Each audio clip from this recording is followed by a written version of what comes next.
The U.S. economy seems to be making a turn for the better as retail sales increased last month. The National Retail Federation says total sales increased 5.7%.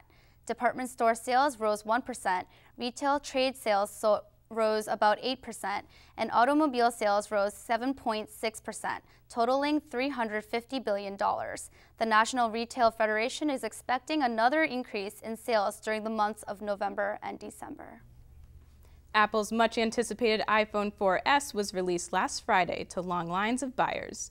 The rollout came as BlackBerry customers suffered from worldwide service interruptions. What impact will Apple's new product have on the smartphone market? Nick Pisano has more. Apple's iPhone 4 release came with the same things that have accompanied the release of many other iProducts: long lines, high demand, and a media frenzy.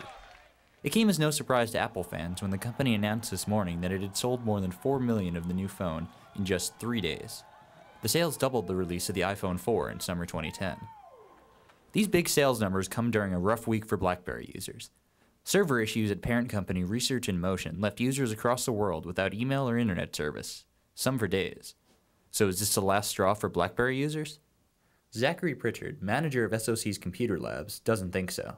I think people, for the most part, know what sort of phones they want, and I think they're already willing to change. And I think while new features on like the iPhone make it even more attractive, I think that if you're a straight-up BlackBerry user, you're probably going to still stick with BlackBerry. But he does think the new iPhone will have an impact. I think every new iPhone that comes out that kind of raises the bar in general hurts everybody, but I think especially BlackBerries, and that they always seem a little more limited in what they can do when you compare it with the newest iPhone. Last week's worldwide BlackBerry meltdown caused quite a few problems here in DC, but it remains to be seen whether the new 4S will really make BlackBerry fans make the switch. From Georgetown, this is Nick Pisano for District Wire News. The Arab League held an emergency meeting in Cairo this Sunday.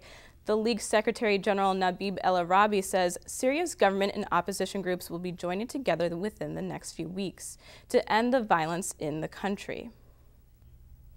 Coming up, a Star Trek actor comes out as gay in response to the suicide of a bullied teen. Now more and more people are taking a stand against the growing issue of bullying. And American University is helping students cope. More on this story after the break.